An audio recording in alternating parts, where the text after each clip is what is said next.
In this week's CS2 news, a major partnership has been announced to grow the women's CS2 scene. The CS2 skins market is shifting, and the data tells an interesting story. 100 Thieves has finalized their CS2 roster with a massive signing, and for 100 Thieves, it's becoming clear that the CS2 return isn't about quick wins, it's about long-term dominance. All that and more right now. Welcome back to the channel, folks. Back on SkinsLuck, it is myself, Zep. Happy New Year to you if you only check out the channel for the news. We've had videos back this week, but this is the first news video. We hope you had a happy holidays and a happy new year. Roll on 2026 with the first big update. Let's get right into the news, but before we do that, please do subscribe if you enjoyed these news updates, and make sure to leave us a comment letting us know what is your favorite story out of the stories here today, and did we miss anything we may cover on next week's. Do let us know. But let's get into the first story today. So first off, we are starting with a very important development for the competitive scene. According to Esports Bets, the website that you have right in front of you, again folks, make sure to check them out, show support to all the news articles we are pulling from here today.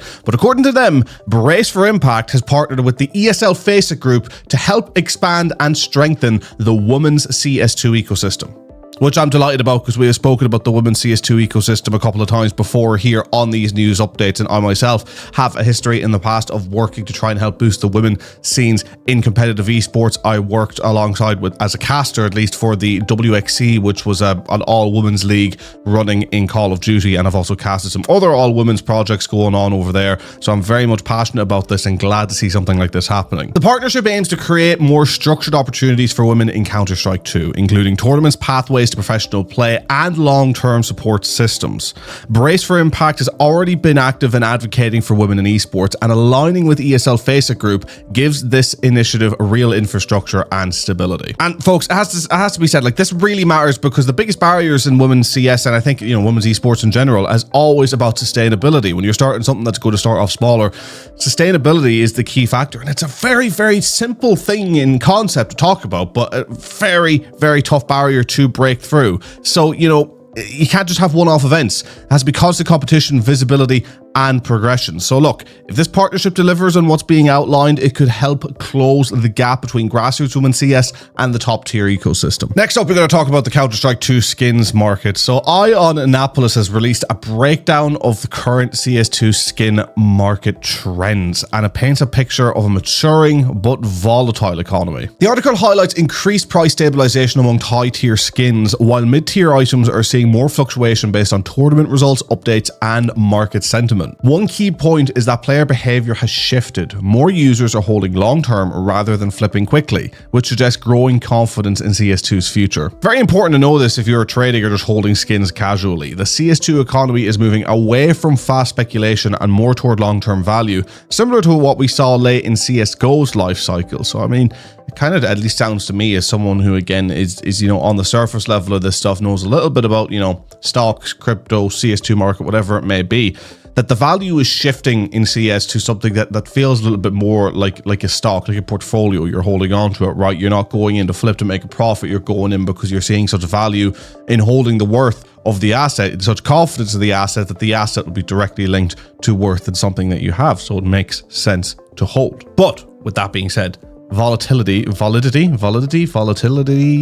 something like that. Anyway, great news reporting here for me. It is still very real. One update or major sticker release can still move the market overnight. So you always have to make sure to be careful. On to our next story now, and one of the biggest roster moves in CS2 so far. According to Esports Insider, 100 Thieves have finalized their CS2 roster with the signing of Device. Device, one of the most decorated players at Counter-Strike history, joins the lineup as the organization completes its long-awaited return to the game. It's been a long time coming, so we're excited to see them back. The signing instantly raises expectations. Device brings championship experience, consistency, and a calm presence that few players in the world can match. I mean, this isn't just a star signing, it's a stability signing. Device isn't flashy, but he elevates every system he is part of. For a team being rebuilt from the ground up, that kind of reliability is priceless. I mean, being able to kind of hold on to something that you know you're going to build off long term instead of going for the flashy straight for the top off the bat.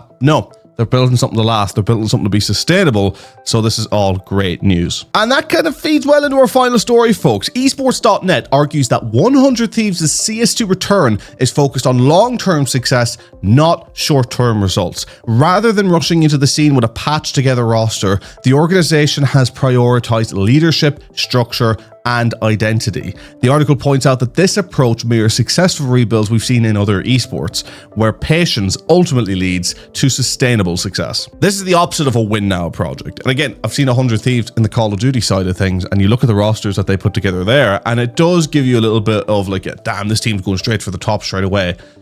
But what 100 Thieves are doing, it seems to be with CS2, they are obviously going for top people, but they're not going for top people in terms of the top names, your top 10 players and your top coaches, whatever, in terms of like who's hot right now. They're looking at what's out there. They're looking at building the chemistry. They're looking at building that structure and stability, which is just, you know, again, very huge. 100 Thieves are building something designed to last multiple seasons. It's not just a one event cycle. And if it works, it could become the blueprint for how organizations re-enter CS2 properly. If they show you how to do it right, then others just might. So ladies and gentlemen, that is the end of the video. We sped through a lot of the news here today. I really do hope you enjoyed. And if you did, please make sure to subscribe to the channel. Make sure to leave a like. Always enjoy bringing you the news. Happy 2026 and looking forward to bringing you more news over the coming weeks. And if you want to see the other content here on this channel, then again, make sure to subscribe. We got plenty of content coming out here. And also let us know in the comments what other content you would like to see. These news videos, they tend to do quite well. Should we up them to more than once a week? If you're enjoying them, always let us know. We're always happy to listen. Ears are always open. But until then, make sure to check out SkinsLuck, and we'll see you in the next one. Take care.